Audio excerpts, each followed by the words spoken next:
드라마에 나오는 한 장면이에요. 부동산에서 전화가 온 겁니다. 내용이 보니까 이제 살고 있는 집 렌트를 올려달라 이거예요. 그 이제 전화 받은 사람이 막 부동산 업자한테 화를 내는 거죠. 이 한두 푼도 아니고 갑자기 이렇게 큰 돈을 올려달라고 하면 어디서 마련을 하냐. 그 사실 누구한테 화를 내야 정상입니까? 그 집주인한테 화를 내야지요. 그 부동산 중개하는 사람이 뭐 잘못이 있습니까? 근데 업자에게 화를 내는 이유는요, 그 사람을 통해서 내가 전해 들었거든요. 그리고 내 눈앞에는 그 사람이 있다는 겁니다. 장면이 바뀌어서 병원이에요. 의사가 말을 해요. 아이고, 이쯤 하면 많이 아프셨을 건데 뭐 이렇게 늦게 오셨습니까? 암입니다. 얼마 안 남았대요. 손댈 수 없대요. 입원할 필요도 없대요. 가만히 듣고 있던 환자가요, 막 의사 보고 돌팔이니 뭐니 이렇게 하면서 그 환자가 깡패인데 막 욕설을 해가면서 화를 내요. 의사가 무슨 잘못이에요? 정확히 진단한 대로 환자에게 정보를 전달했을 뿐이지요. 근데 이 상대들은요, 지금 모두 전달자에게 화를 내고 있는 거예요. 업자가 렌트비 올려달라고 한 것도 아니고, 의사가 없는 병을 만든 것도 아니지요. 그냥 환자의 몸 상태를, 그리고 집주인의 뜻을 전달한 것밖에 없어요. 메신저 역할밖에 안 했다라는 거예요. 이런 상황을 보면요, 전달자, 즉 메신저로서의 고충이 크다는 것 알 수 있습니다. 그거 만만하지 않죠. 억울하고 원통스럽겠지만, 근데 또 부동산 업자가 그 정도 억울한 일 감당할 수 있어야 되는 거 아니에요? 의사 하려면 그 정도 불평은 각오해야 될 거 아니에요? 아니, 목사도 그 정도는 각오해요. 아니, 어디 가나 진상 성도가 있겠지. 예. 그거 불평하면 그거 목사하면 안 되지요. 언제 어려워요? 이 메신저로서의 역할이 상대방이 듣기 싫은 말이라는 것 알 때 어려워요. 회사에서 인기 없는 상사라고 하지요. 좋은 말은 항상 자기가 직접 전해요. 근데 안 좋은 말은 남 시켜요. 메신저로서의 책임 감당하기 싫다는 겁니다. 특별히 오늘 본문이 있는 그 예레미야 선지자, 우리가 잘 알다시피 메신저로서 참 어려움을 많이 겪었던 선지자지요. 하나님께서 예레미야에게 알려주신 예언의 내용이 그랬어요. 하필 그 내용이요, 사랑하는 내 나라 망한다라는 내용이었습니다. 나라 망한다. 나라 망한다는 소식 누가 전하고 싶어요? 하나님 근데 예레미야를 시키셨어요. 지금 이제 바벨론에 포위된 상황이었거든요. 그 수도 예루살렘이 그랬어요. 소위 말해 애국자들이지요. 결사항전의 의지를 다집니다. 우리도 그런 일 겪어봐서 잘 알잖아요. 일제 강점기 때에 얼마나 민족의 독립을 위해서 헌신한 분들 많이 있었습니까? 근데 그들의 의지를 꺾는 자들이 일본이었어요? 주변에서요, 자꾸 안 된다 하고 10년 지나고 20년 지나고 30년 지나도 지금 우리가 독립할 기미가 없는데 어떻게 독립이 되겠나? 빨리 일본말 배워가지고 그 아래서 열심히 살라고 해야지. 우리 그런 사람을요, 오늘날의 관점에서는 매국노라 평가해요. 그러니 예레미야의 별명이요, 당시의 매국노였어요. 지금 바벨론에 포위된 마당에 한 마음으로 장군들과 왕과 함께 행주치마해도 모자를 판인데 혼자서 나라 망한다고 떠들고 다니잖아요. 나중에 오늘 본문 조금 뒤에 가면요, 38장 가면요, 아예 예레미야는 대놓고 가가지고 항복할 것을 종용해요. 이러지 말고 항복해야 합니다. 어차피 우리 민족은 하나님이 망한다 하셨으니 바벨론에게 항복한 자는 목숨이라도 건질 겁니다. 그렇지 않고 저항할 자는 싸그리 죽을 것이니 왕이시여 항복합시다. 같은 민족에서 보면요, 어떻게 보이겠어요? 그러기 세상적으로 보면 정말 참 사역이 비참했어요. 특히 이 선지자는 거의 일생이 감옥 사역이었어요. 반평생 감옥에서 보니 감옥에서, 아니면 매 맞고, 그 한 장면들 보세요. 욕 먹고 조롱당하고. 안 그랬겠어요? 별명이 매국노였는데. 아니면 뭐 모세처럼 마지막에 영광을 받는다든지, 아니면 요셉처럼 세상 권력의 정점에 한번 서본다든지, 아니면 베드로처럼 여태까지 교회 안에서의 존경을 얻는 어른이 된다든지, 이런 것 일절 없이요, 소위 현대 사회에서 이 문화적 관점에서 보면요, 일생 비참한 삶을 살다가 갑니다. 예레미야 삶에는요, 소위 말해 역전이 없어요. 우리 세상 눈으로 보면 정말 감옥 생활이나 하고 욕먹고 매맞고 죽습니다. 오늘 우리가 읽은 본문을 보면요, 하나님 또 이상한 일을 시키세요. 이번에는 부동산 매매지요. 지금 장소가 2절에 보면 나오는데 시위대 뜰이라고 번역되어 나옵니다. 이 사실 이제 번역을 이렇게 해서 그렇지 일종의 감옥이라 보면 돼요. 실제로 그래 성경의 번역 버전에 따라서요, 어떤 성경은 이를 그냥 우리 이해하기 쉽게 감옥이라고 번역을 해뒀어요. 여전히 지금 오늘 본문의 상황도 감옥 안에서 일어나고 있는 거예요. 이번에 갇혔던 이유도 마찬가지예요. 말 잘못했다고 네가 감히 왕 앞에서 나라 망한다는 예언을 해? 이 가뒀던 그 왕 시드기야 왕을요, 우리 그래서 이상한 지도자로 여길 필요는 없습니다. 이 왕이 어떻게 이상해요? 오히려 평범하지요. 아니, 오히려 약간 달리 보면은 위대한 지도자 아니에요? 그 풍전등화와 같은 나라를 그래도 안 망하게 애 한번 써보려고 하는. 그런데 모든 역사가 지나가고요, 오늘날 우리의 관점에서 그의 실책이 뭐예요? 딱 하나지요. 성경이 말하는 실책, 하나님 말씀에 귀 기울이지 않은 겁니다. 잘못이 그거 딱 하나예요. 뭐 어디 정치 외교적인 지식이 부족해서 이런 것이 아니에요. 그 잘못 하나가 하나님 눈에는 다른 것과 비할 바 없었던 거예요. 사실 나라 살려보고자 했던 왕이 시드기야 왕이거든요. 오늘 본문의 시기가요, 주전 588년경입니다. 실제로 유다 망하기 1년 전이지요. 누구 말이 맞았어요? 예레미야 말이 맞았어요. 딱 1년 뒤에 예레미야가 지나고 있던 그 예루살렘이 함락됩니다. 나라 망해요.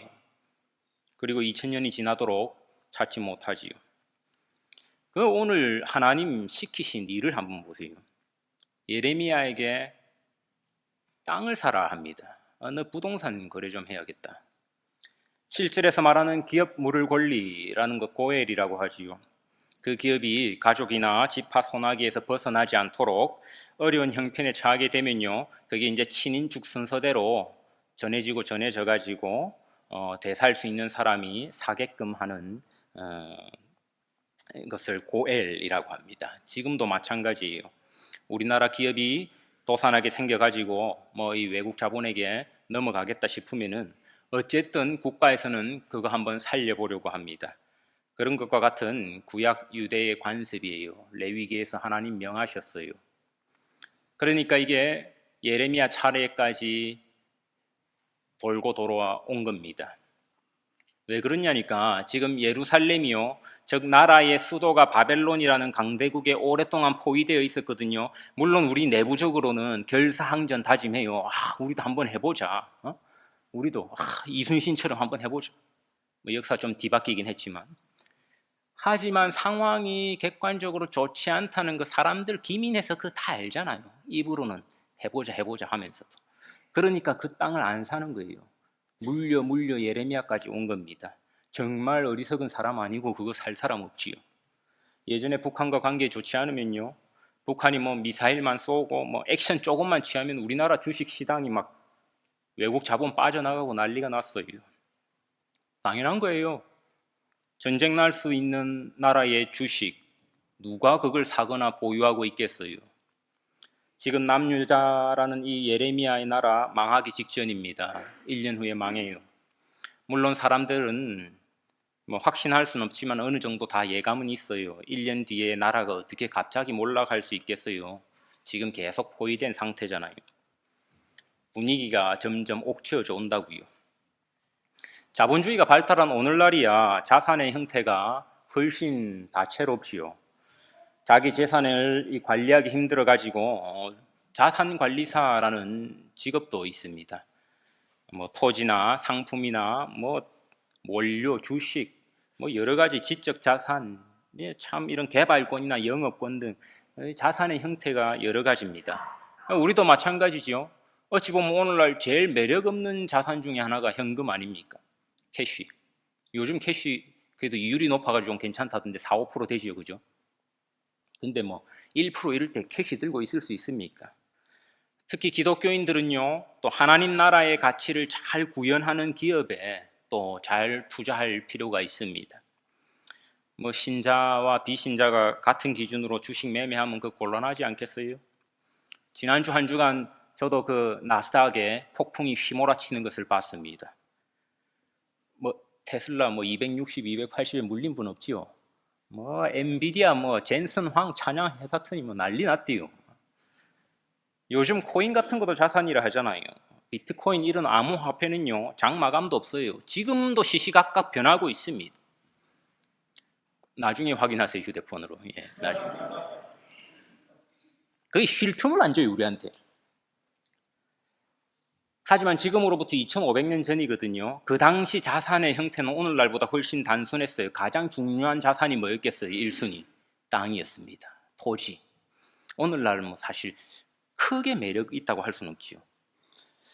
그러니 구약을 보면요, 이 캐시나 현물 거래보다요 토지 거래에 대한 내용이 많이 나와요. 그러니까 구약 성경을 보면은 왜 이렇게 땅 거래에 대한 내용이 많나 싶은 겁니다. 왜냐하면 그때는 그게 그렇게 중요했어요. 당시 뭐 주식이 있어요, 코인이 있어요. 현물 아니면 안정적인 것은 토지였어요. 그리고 무엇보다 가장 중요한 자산이었거든요. 누구에게 그러냐니까 자기 자신뿐만 아니라 가족과 가문에게. 하나님 그 가나안 땅을 배분할 때부터요, 그 하나의 신학이 되어버린 겁니다. 게다가 이스라엘 민족에게 땅은요, 우리처럼 급하다 싶으면 현금 가치로 평가할 수 있는 그런 단순 자산 이상이었어요. 이를 뛰어넘은 훨씬 큰 의미가 있었어요. 이 전문 용어로 우리는 이제 이를 땅의 신학이라고 하지요. 오늘날 그런 신학이 잘못 적용되면요, 엉뚱한 소리 하게 돼요. 우리 이거 뭐 내일 아니려니 하고 뭐 흘려들을 일 아니고 이거 주의해서 들어야 됩니다. 제가 뭐 콕 집어 말은 안 하겠지만 우리 동네에 뭐 한인타운에 종종 그런 집회들 있어요. 보면은 겉으로 멀쩡히 보이는 그 교회에서요 크게 광고하고 막 그래요. 뭐 시온 땅을 회복해야 되니만이, 뭐 백투 예루살렘이니만이, 그런 식으로 교묘하게 숨어든 유대주의 기저에는요 십자가의 능력에 대한 제한이 있어요. 제한. 신약으로 넘어오면요 이 땅의 신학은 사실 그리스도 몸의 신학이 되거든요. 구약에 나타난 땅을 그리스도께서는 직접 자기 몸으로 대체했어요. 대체. 그러니 구약에서는요 12지파가 모여서 땅을 나누는데 신약에 오면은 교회가 모여서 그리스도의 몸을 나눠요. 우리도 하지요, 성찬식. 그분의 살과 피를 나눈다고요. 우리가 모여갖고 땅을 더 이상 나누지 않는다고요. 그런데 그런 것들을 가르치는 집회가 있어요. 종종 있어요. 여기에도 보면.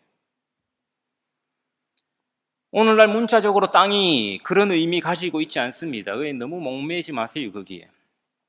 자산의 의미에서도 사실 부동산보다는 뭐 주식이나 코인 이런 게 더 매력적이지 않아요? 하지만 예레미야 시절은 그렇지 않았다라는 거예요. 구약에서는 땅이 전부였어요. 땅이 곧 하나님의 약속이고 땅이 곧 내 가족이고요, 내 재산이기도 합니다. 지금 그런 시절을 살아가던 예레미야 선지자가 부동산을 매매해요. 이유를 보니까요 8절에 보니까 내가 이것이 여호와의 말씀인 줄 알았으므로 라고 하고 있습니다. 하나님의 뜻이기 때문에 내가 이 부동산을 산다, 그 말입니다. 어떤 부동산이에요? 이거는 1년 후면 나라가 망해가지고 바벨론에 점령돼서 자기 재산이 아무 소용없어질 그 땅, 그 부동산을 지금 사고 있는 거예요. 이어서 부동산 거래 과정이 아주 상세하게 기록돼요. 오늘 본문 9절에 보니까요 이 토지의 실거래가가 나옵니다. 당시로 뭐 얼마 정도인지 모르겠지만 은 17세겔이라 합니다. 10절에 보니까요 뭐 증서, 한마디로 매매 계약서겠지요, 와 증인들이 나오고요. 11절에 보면 이 계약서가 2부 작성된 것으로 기록되어 있습니다. 그리고 보면은 한 부는 봉인된 채로, 그죠? 한 부는 또 봉인되지 않은 채로 모든 사람에게 공개된 것으로 12절에 보니까 나오지요. 한 부가 봉인됐다라는 것은요 차후의 임의로 누구도 변개할 수 없는 거래다, 적법한 거래다라는 것을 상징하는 거고요. 함부를 펴서 봉인하지 않은 채로 거래했다는 것은 이건 누구나 확인해도 되는 공개적인 거래다라는 겁니다. 적법하고 타당한 거래다라는 거예요. 지금으로부터 약 2500년 전에 있었던 거래지만 사실 오늘날의 거래와 유사한 점도 있어요. 그 근본 정신을 따지자면 훨씬 단순한 형태지만 우리도 지금 사실 봉인하지 않은 증서를 확인하지요. 예컨대 등기부 등본 같은 거, 랜드 레지스트리 이런 거 그냥 확인할 수 있습니다. 봉인하지 않은 증서겠지요. 하지만 또 개인 간 매매 계약서 같이 차후에 변경할 수 없는 봉인된 증서도 주고받습니다. 이 모든 과정을요, 오늘 본문에서는 상세히 기록하고 있어요. 왜 이렇게 상세히 보여주느냐 하니까 실제로 그 거래를 했다라는 것을 성경은 증거로 보여주고 싶은 거예요. 이 버블이 무서운 까닭이 뭐냐니까 버블이 거품이지요. 거품이라는 게 쌓여가지고 풍성해 보여도요, 위에서 한번 팡 터지기 시작하면은 걷잡을 수 없다라는 거예요. 사람들 자살하는 사람들 생기고요. 겉보기 정말 멀쩡해 보이던 회사들이 픽픽 쓰러져 가도 더 무서운 사실은 끝을 모른다라는 겁니다. 진짜 밑바닥까지 떨어졌다 싶은데 땅 파고 들어가요. 지하 5층까지 들어갔다 싶은데 아이고 이제 더 최악이 있겠나, 이제 물타기 좀 해야지 싶으면 그 다음날 지하 10층 들어가 있다잖아요. 한숨 쉬는 분 계신데 어디 물린 거 아닙니까 이거? 더 다 떨어졌다 싶지요. 나스닥 내일이면 상승할 거야. 저는 아무 말 안 하겠습니다.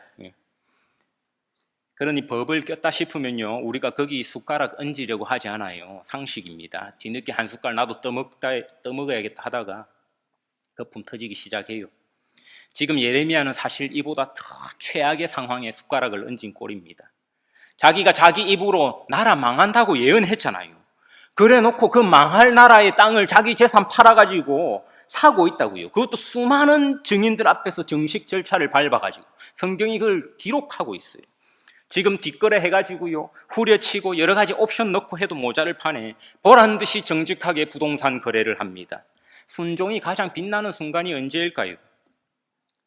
이유를 모를 때예요. 순종의 이유를 알고 할 때는 사실 우리의 동의가 있거든요. 우리 동의가 수반되지요. 얼음이 지금 봄철이라 가지고 녹을 듯 말 듯 하니까 위험하니까 썰매 타지 마라 하면 우리 거기에 동의하니까 순종할 수 있어요. 이런 순종에 큰 믿음 필요하지 않아요. 납득 가능하거든요. 그런데 알 수 없고 이해할 수 없는 순간 하는 순종, 이거 아무나 못해요. 흉내 못 냅니다. 내 노력으로 안 되거든요. 그게 어떤 노력으로 돼요? 믿음으로 되는 거예요. 예레미야의 믿음이 여기서 나오는 겁니다. 정말 재미있는 사실 보면요, 예레미야가 지금 이렇게 땅을 주고 사는 순간에도요, 자기 돈 내고 자기가 곧 망할 그 나라의 땅을 사는 순간에도 이유를 몰랐다는 거예요.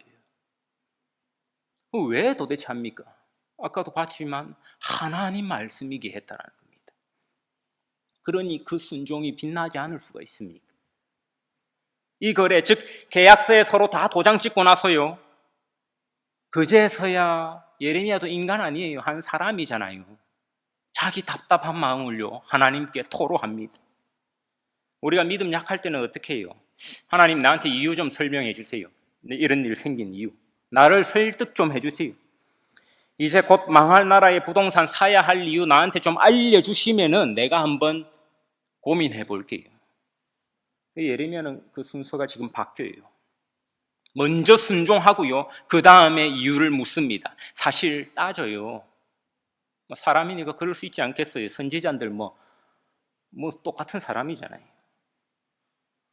우리가 읽은 본문 다음에 나오는 내용이요, 17절부터 25절까지가 예레미야가 하나님께 기도하는 내용입니다. 그가 부동산 매매 계약서에 도장을 다 찍고요, 이제 돌릴 수도 없어요. 한 분은 이미 사람들 앞에서 봉인했고 한 분은 다 펴볼 수 있게 정당하게 거래 끝났어요. 근데 기도해요. 자기도 답답하거든요. 기도의 맨 마지막 25절을 보니까요, 어떻게 맞춰냐 하니까 보니까 가슴에 꾹꾹 눌러 담아 놓았던 그 질문, 하나님께 한마디로 따져 묻고 싶은 그 질문으로 기도를 마치고 있습니다. 25절은 우리가 흔히 보는 개역 개정 성경 말고요, 영어 NIV 버전이나 우리말 새번역 성경이 이 어조를 잘 살려가지고 번역하고 있거든요. 제가 새번역 성경으로 25절 한번 읽어드릴게요. 예레미야 기도의 맨 마지막 부분입니다. 주 하나님, 어찌하여 주님께서는 이 도성이 이미 바빌로니아 군대의 손에 들어가게 되었는데 저더러 돈을 주고 밭을 사며 증인들을 세우라고 말씀하셨습니까? 이게 기도의 마지막 문장이에요. 이 사실 예레미야의 진심인 겁니다. 인간적인 깝깝함. 도대체 왜 나한테 부도날 주식을 사야 하는가? 내가 뭐 그렇게 대단한 재산을 가지고 있는 것도 아니고 우리 가족, 우리 후손들 써야 될 그 내 땅, 내 재산 그거 다 팔아가지고 망할 나라의 땅을 사야 하는가? 예레미야 주변의 사람들이 그 예레미야를 얼마나 비웃었겠어요. 저거 무슨 바보도 아니고 지금 부동산을 헐값에 매매해도 정신 나간 판에 아주 정식의 절차를 밟아가지고 땅을 사다니 비웃었을 겁니다. 어리석다 했을 거예요. 예레미야라고 뭐 별 다르다고 그 속이 다 들어가지 않았겠어요. 정말 그 투자 잘못했다가 날려본 사람들 하소연도 제대로 못하잖아요. 하소연 해봐야 뭐 앞에서야 위로받아도 뒤에서는 비웃음 살 테니까. 결국 그 하소연을 이 기도의 맨 끝에 쏟아냅니다. 우리와 다를 바 없는 선지자거든요. 다만 하나님의 말씀이라 순종했을 뿐이지 속에는 이 이해할 수 없는 이상한 거래에 대한 불만이 있는 거예요. 따져 묻습니다, 하나님께. 그리고 이 기도에 바로 하나님이 응답하시지요. 비록 지금은 너희 나라가 쫄딱 망하지만 언젠가 방금 네가 여러 증인들 앞에서 합법적인 절차에 따라 부동산 매매 계약서를 쓰듯이 그렇게 다시 쓸 날이 올 것이라는 겁니다. 하나님 참 근사하지 않아요? 그 하나님 말씀하시는 방식이 회복의 약속입니다. 너희들 망하지만 반드시 네가 오늘 한 분은 봉인된 채로 한 봉은 봉인되지 않은 채로 적법하게 온 세상 사람 다 보라고 했던 거래, 그거 온 세상 사람 다 보는 데서 다시 찾게 해주겠다라는 거예요. 개인의 소망을 뛰어넘은 겁니다. 개인의 재산, 형편, 한 가문, 한 민족의 소망을 뛰어넘은 소망을 보여주고 계세요. 너무 크고 근사해서 사실 짐작할 수 없는 답변이었죠. 나 한 사람의 고통, 나 한 사람의 손해, 재산을요 뛰어넘습니다. 하나님의 약속은요 진흙탕 같은 상황, 절망적인 상황 속에서도 희망을 보여줘요. 이건 사실 누구도 함부로 말할 수 있는 희망이 아니거든요. 교회가 바로 그런 참 소망의 공동체가 되어야 된다는 겁니다. 절망의 순간에 하나님의 약속을 통해 소망을 보는 공동체. 이혼하고 나서 이제 인생 바닥 쳤나 싶었는데요, 그때 하나님께서 주신 약속을 붙들고 내가 참 소망을 찾는 것. 밖에서 동성애자라 멸시받았는데 교회 안에서 하나님 약속 붙들고 소망 찾는 것. 입시 실패하고 취직 실패하고 결혼 실패해가지고 온갖 패배의식에 짓눌려 살았는데 교회 와서 하나님 약속 듣고 희망 찾는 것 아니겠어요? 밖에서 남 피 빨아먹는 세리라고 멸시받았거든요. 근데 우리 집 손님으로 내가 예수님 딱 모셨더니까 그 순간 희망이 싹 트요. 세상 패배했다고 하는 그 순간에요 하나님의 약속이 빛이 납니다. 실패한 거래였어요. 실패한 부동산 투자였다고 판명 나는 순간 하나님 기똥찬 약속을 해주세요. 바로 예레미야 그 삶을 통해서 예레미야의 손해를 감수하는 부동산 매입을 통해 하나님 그렇게 보여주세요. 참으로 그 인생이요 청개구리 같았어요. 남들이 웃으면 아직 희망이 있다, 우리 마지막까지 한번 결상전 해보자 할 때는요 청개구리 같이 무슨 소리 하노, 우리나라 하나님 망한다 했는데 하면서 소리치고 다녀서 핍박받고 왕따 당해요. 그리고 이제 진짜 조짐이 객관적으로 안 좋아졌거든요. 그러니 진짜 예루살렘 함락 당하겠다 싶을 때는요 자기가 몸소 나서가지고 이제는 여러 사람들 앞에서 정식으로 부동산 매매를 체결하면서 희망을 보여줍니다. 너가 망한다고 왜 그렇게 절망하고 있느냐, 내가 지금 땅 사는 거 봐봐라, 내가 지금 이상한 짓을 하는 것이 아니라 나는 투자할 만한 가치가 있는 것에 투자를 하고 있는 거다. 세상의 관점에서 보면 정말 청개구리 같이 살다간 선지자였습니다. 이런 삶의 방식을요, 신학적인 용어로 선취라 그래요. preoccupy라고 합니다. preoccupy. 남들보다 앞서 누린다라는 것이요. 예레미야가 선지자인 이유예요. 남들보다 한 발 빠르잖아요. 하나님의 뜻을 아니까. 남들이 좋은 시기를 할 때는요, 망할 것을 내다보고 울 수 있는 선지자였어요. 남들이 울 때는요, 자기가 자기 재산 팔아가지고 부동산 매입하면서 희망을 선취하는 선지자였습니다. 물론 현실은 변한 것 없어요. 현실은 여전히 엉망진창이라고요. 하지만 그 현실 속으로 이 선지자는 하나님 나라를 땡겨왔어요. 이상하게 그러니 부조화스럽게 보이죠. 달콤하기보다는 씁쓸하고요, 즐겁기보다는 이 마음은 괴롭습니다. 그러나 이를 우리는 범사로 여기고요, 감사할 수 있습니다. 감사하지 못한다는 말이 아니에요. 그리고 반대로 감사하다고 해서요, 내 입에서 씁쓸한 맛이 달콤하게 된다는 것 아니에요. 감사하다고 해서 괴로운 것이 즐거운 것 되는 것 아니에요. 여전히 인생의 결과는 괴롭고 씁쓸하지만 하나님의 뜻을 인정하게 될 때 감사하게 되는 것, 이를 범사로 우리가 고백하는 겁니다. 하나님 여러분, 우리를 부르신 목적도요, 마찬가지예요. 이 선취에 있습니다. 선취. 하나님 나라의 선취, 하나님 나라 상속권의 선취, 세상의 흐름과 풍조에 휘둘리지 않는 삶, 온전히 하나님의 약속을 믿고 먼저 취하여 누리는 삶, 선취적인 삶, 그것이 성도가 이 세상을 살아가는 방식이에요. 실제로 믿지 않는 우리 조상들 가운데도요, 희망의 빛 한 줄기 참기 힘든 일제치하를 살면서 문학을 통해 해방을 노래했고요, 선취했던 이들이 있었습니다. 현실은 일제강점이었지만요, 그들이 그 당시 썼던 시와 문학을 보면요, 마치 이미 해방을 누리는 듯한 그런 심정을 엿볼 수 있습니다. 그러니 우리 민족의 선각자라고 하지요. 선구자라고 하고요. 우리는 얼마만큼 하나님 나라의 선각자로 살아갑니까? 선구자로 살아갑니까? 하나님의 약속은요, 진흙탕 속에서도 희망을 보게 합니다. 이거는 일반적인 낙천주의 말하는 것 아니에요. 뭐 긍정의 힘 이런 소리 하는 거 아니라고요. 뭐 소위 다 잘 될 거야 이런 위로의 말 하는 거 아니에요. 그 값싼 위로. 약속은 구체적입니다. 내가 너희를 아들, 딸로 삼고 내 상속자 되게 하겠다. 네가 오늘 온 사람들 보듯이 적법하게 거래했듯 똑같이 그 절차대로 내가 거래해 주겠다. 구체적으로 손에 쥐어주는 것도 없이요, 말만 다 잘 될 거야 하는 그런 위로가 아니라는 거예요. 약속이에요. 아주 구체적이에요. 언약이라 합니다. 그러므로 우리가 인생의 진흙탕을 지날 때요, 불평으로 세월 흘러가기만을 바라고 이 또한 지나가리라 그러면서 주저앉아 있어서는 안 됩니다. 필사적으로 하나님께 소망을 간구해야 합니다. 그럼 하나님 약속을 주세요. 예레미야처럼 기도의 마지막 문장으로라도 그런 소망을 갈구해야 돼요. 우리들은 이상한 부동산 매매 같은 것 우리 삶 속에서 시키실 때 있지요. 그런 순종의 행위를 요구하실 때가 있어요. 하나님 그에 대해서 소망을 반드시 주십니다. 하나님은 예레미야의 손해를 통해서요, 온 세상에 전하고 싶은 메시지가 있었습니다. 예레미야를 그래서 메신저 삼으셨어요. 바로 내가 오늘 이 계약의 형태처럼 회복한 땅을 계약하겠다. 그런데 놀라운 것은 그리스도로 인해서요, 그 약속이 더 크게 되었습니다. 그 땅뿐만이 아니라 온 땅의 회복에 대한 선포가 되었어요. 우리는 믿고 있어요.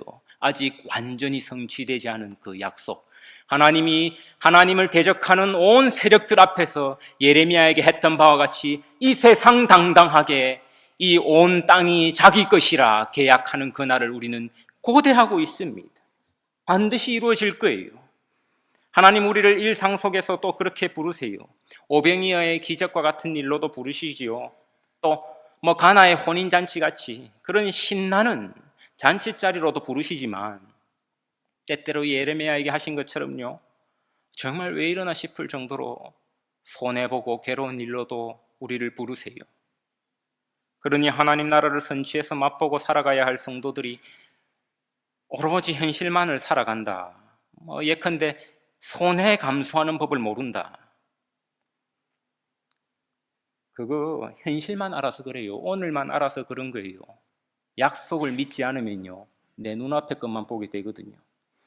하나님, 우리가 어느 정도로 하나님 나라를 먼저 맛보며 살길 원하시냐 하니까 망할 나라에 부동산 사게 할 정도로, 망할 회사에 주식 사게 할 정도로 그분이 우리가 믿는 하나님입니다. 로또 들고 기도하는 하나님, 성경의 하나님 아니야. 그 다른 하나님입니다. 하나님은 내가 너한테 이미 다 줬는데 그깟 눈앞에 손해 좀 감내하면 안 되겠니? 라고 하십니다. 특히 그럴 때 우리 마음에 솟구치는 정의감 아주 조심해야 해요. 그 정의가 어디서 나온지 한번 깊이 성찰해 봐야 합니다. 손해를 감내하기 싫은 마음에서 나온 정의가 아닌지, 손해를 참지 못하는 그것이 진짜 정의인지, 십자가에서 그리스도의 죽음은요, 형벌이나 패배의 의미가 아니라 승리였습니다. 하나님, 예레미야가 입은 손해를 갚아주지 않으세요.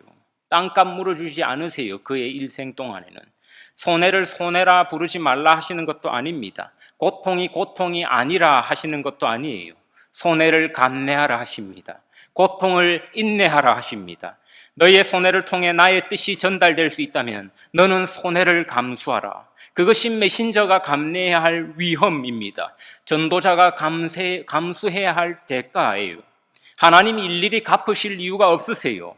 우리에게 이미 모든 것을 다 주셨거든요. 하나님 자녀 되게 하셨고 자녀는 그 나라를 상속받아요. 10,000파운드 저한테는 제법 큰 돈이에요. 여러분한테는 우스운 돈인가 보네요. 저한테 제법 큰 겁니다.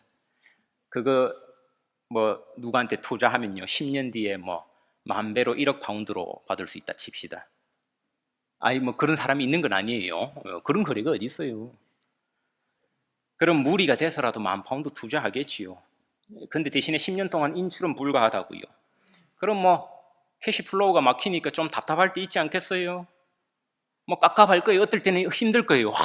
잔돈에 여유가 없으니까. 근데 그게 미치는 장사를 할 수 있겠어요? 말도 안 되는 거래잖아요. 10년 뒤 1억 파운드라니 이게 말입니까? 이건 손해가 아니라요, 은혜예요, 은혜. 제가 참 좋아하는 찬송이 있습니다. 이 눈이 보기에는 어떠하든지 이미 얻은 증거대로 늘 믿으며, 이 눈이 보기에는 어떠하든지 내 눈에는 손해로 보이고 내 눈에는 고통으로 보여도요, 이미 얻은 증거대로 늘 믿는다는 고백입니다. 하와의 눈에는요 어떻게 보였습니까? 그 과실이 먹음직도 하고 보암직도 하고, 예레미야의 눈에는요 망할 나라의 부동산 매입하는 일이 손해로 보였다고요. 그러나 이미 얻은 하나님의 약속을 믿었지요. 예레미야는 자기 눈에 보이는 것 믿지 않고 약속 믿었습니다. 그러니 그 거래를 성사시켜요. 걸어가세 믿음 위에 서서 눈과 귀에 아무 증거 없어도. 이 찬송가 가사 마지막이 참 위대하다 싶어요. 눈과 귀에 아무 증거 없어도, 내 손에 증거가 넘쳐나도 담대히 나가서 전할동 말동할 판인데 아무 증거가 없으니 세상 사람들은 우리를 비웃어요. 야, 니 뭐하고 있노? 지금 교회에다가 시간 갖다 바치고 돈 갖다 바치고 하나님만 시인이라는 증거 있나? 야, 한번 봐봐라. 네 인생이나 내 인생이나 거기지. 다 똑같이 허리 아프고. 눈을 현혹시키고요, 우리 귀에 달콤한 증거가 없어요. 눈과 귀에 아무 증거 없어요. 근데 우리가 가진 것 믿음뿐이에요. 그러니 마귀가 이걸 알아요. 그러니까 마귀는요 우리가 가진 것에 별 관심 없고요, 우리 믿음 치려고 해요. 욥을 두고요 하나님과 협상했던 마귀처럼요, 내가 과연 저 사람 재산 뺏어도 하나님 저거 믿을까요? 내가 과연 저 사람 가족들 내가 싹 앗아가 버려도 하나님 저거 믿을까요? 하나님 우리를 믿으시는 것이 아니에요. 하나님 뭐라고 하시냐니까요. 마귀들은 해봐라. 우리 믿어서가 아니라요, 하나님은 우리에게 약속하셨거든요. 내가 저들의 믿음을 지키겠다. 우리가 우리 스스로 무슨 믿음을 지켜요? 하나님이 지켜주신다고 하는 겁니다. 이런 하나님의 크신 은혜를 칼빈주의에서는 성도의 견인이라는 교리로 설명하지 않습니까? 우리가 뭐라고? 이 언약 신약의 맥락 안에 있는 겁니다. 내가 내 믿음 지키려고 애쓸 필요가 있다는 것 아니에요. 하나님이 해보라시는 겁니다. 내가 지킬 테니까. 하나님 한 번 주신 믿음요, 하나님 결코 잃게 하지 않으세요. 하나님 말씀대로 살아가다 보면요, 말씀 전하다 보면은 억울한 소리 들을 때 있어요. 내 눈앞에 손해 감내해야 할 때 있다고요.